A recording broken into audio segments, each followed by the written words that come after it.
I just woke up from a tree, and you and I had to say goodbye. And I don't worry of thee, as it's I had to say goodbye. So could you dance? I'm craving for McDo. So we'll buy there. Cheeseburger and fries. Okay.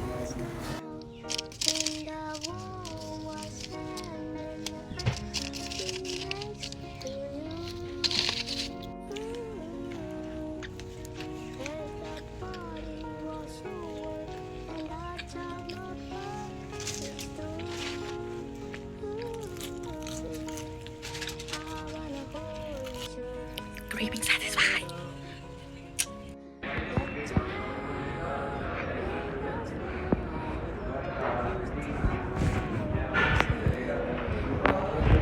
So eto guys, kakauwi ko lang. Pagod ako, pagod yung utak ko, pagod yung katawan ko, hindi naman. Kasi ganito, hindi ako pagod sa trabaho, pero yung biyahe pa uwi, sobrang pagod ko, sobrang traffic, halos 2 oras yung biyahe. Tapos, pagod yung utak ko, pagod yung bibig ko sa trabaho. Alam mo yung feeling na sobrang pagod ka na magsalita ng English, Tagalog, maghapon, araw-araw. Yung bibig ko, nagbo-blackout na siya. Ayaw niya nang magsalita ng English or ng Arabic. Sorry, Arabic pala. Tagalog. Kusa siya nagtatagalog. Yung customer ko, yung kasama ko sa work, tinatagalog ko talaga. As in, Tagalog. Sumasagot naman sila. Yung lalo na customer ko, sumasagot naman sila ng tanong ko. As in, nagba-blackout yung utak ko tsaka yung bibig ko. Tapos kahit yung nabawi na, di ba? I mean na, ay, di nila ako naiintindihan, kailangan ko i-translate ng English. Ayaw nito. Ganun ba kayo? Ayaw niyang sabihin. Kahit ito, sabi niya, sabihin mo, ganyan. Ayaw talaga, Tagalog talaga. Sobrang pagod ng utak ko, sobrang sakit ng ulo ko. Tapos sinundo ako ng amo ko. Yung amo ko matanda. Arabo. Tsaka yung isa kong katrabaho na babae din, Ethiopian naman yun. So pareha silang Arabic. Tatlo kami sa sasakyan. Magkatabi sila sa unahan, sa harap. Nag-uusap sila ng Arabic. Sigawan sila. As in, sigawan. So, kulob sa sasakyan. Yung yaw-yaw nila. Ang sakit sa ulo. Arabic yun. Tapos tong amo kong lalaki, ayaw niya na magsa-cellphone ako. Ayaw niya din na matutulog ako sa biyahe. Gusto niya nakikinig lang ako sa usapan nila. Lalo sumakit talaga yung ulo ko. So, syempre, maldita tayo. Bakit ko gagawin yun na makikinig sa usapan nila? Hindi ko na naiintindihan. Wala naman akong pakialam. Nag-cellphone ako nung nakakunot na naman na. Ganito ako buong biyahe. Kaya lang sumakit yung ulo ko.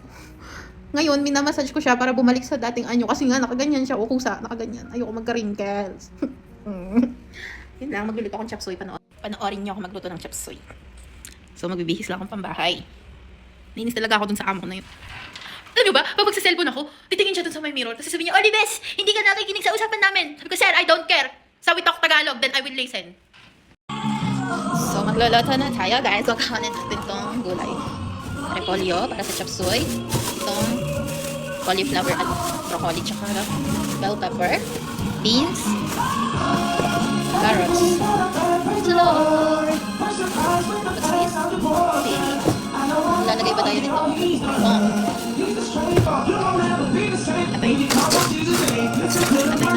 So, first thing first, sasaing muna tayo.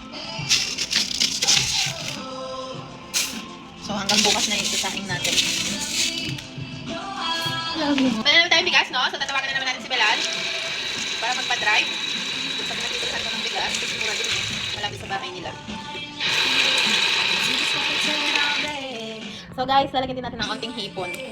So, umpisahan na natin na maghiwa kasi tagal maghiwa. Polyo dito, piso lang. So, para madami itong naluluto ko. Parang ko nang huwain para hindi na tumari. So, kung huwain ko parang ang dami-dami. Dito yung broccoli, minsan mura, minsan mahal. Nang bumili ako mahal, kaya ganitong nakaliwa-hiway binili ko. Capsicum, mamaya na yan. Mix.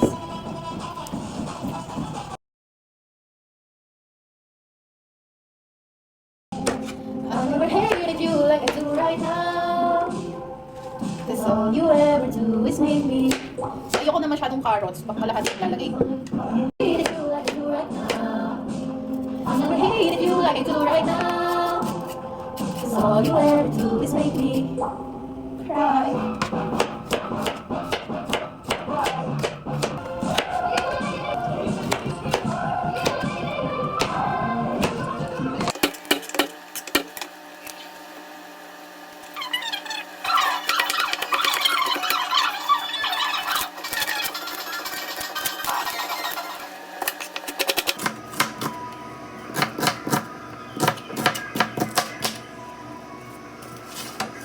Sasahog na tayo.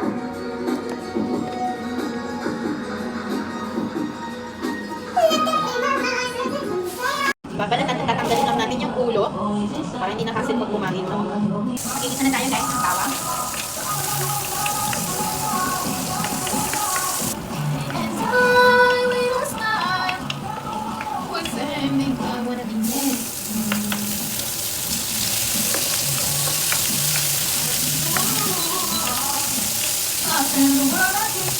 Favorite ko pang na to ba? Hindi mo na nagano kasi yung background song ko lagi sa pag-vlog ko. We're riding slow, and you know that's where I follow. Nobody promised tomorrow. Turning my way to make you.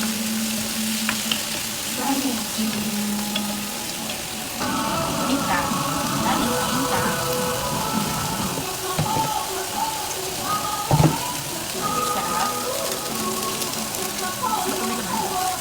Videohan. Dumating kasi yung friend ko, binigay ko yung kailangan niyang kape. So, bago ko malis, nilagyan ko ng gatas, fresh milk, at saka ng itong beans. Kasi gusto ko sa chips ni Guinness. Nilagay ko una to kasi ito gas maluto, maluto. Mas matagal. Ba't ko ba sinabawan? Sabi ko hindi ko sasabawan. Yan na. So, mamaya na ulit. So nakalimutan no, nilalagay ko na tong nakalimutan ko yung shrimp ilagay muna bago tong carrots at bell pepper. Ay ano ba to? Yan oh.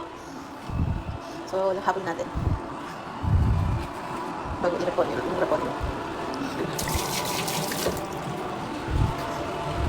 Pakuluan natin ng maayos.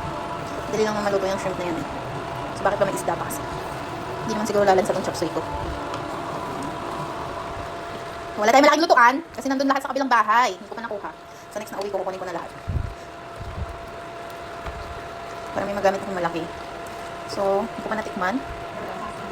Bahala na si Batman. Ayoko nang masabaw. Tikman muna natin. Check na natin ano nang kalagayan nitong aking chop suey. Bango. Bango ng shrimp. Bayan eh, kumakain ng maayos eh. Bango niya. Yummy to gidaso na. I think it's so yummy. I have to taste it. So, tikman natin guys. Perfect. Sarap. Sarap sa kumain. Lah. Utang ina, hindi ko na ibaba yung... Ay, nagigigil ako. Hilaw na hilaw. Punyeta. Puno. Plug pa more. Fairness, ang sarap niya naman.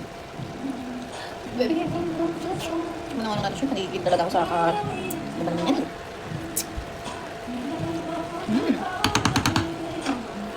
Ang lasa ng shrimp pag pag maliliit. Naka-high blood ako sa kanin ko guys, para okay lang. Masarap naman niluto ko.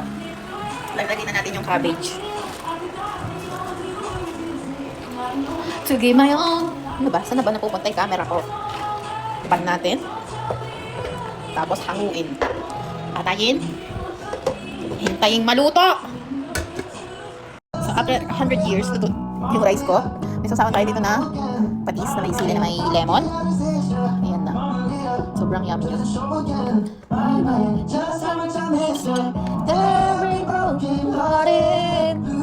Yummy! Ay! Sobrang. Ay, wow. So, kain na po. Kain po. Thank you for watching. This is my chop suey. Yummy to gidas. So, kain po.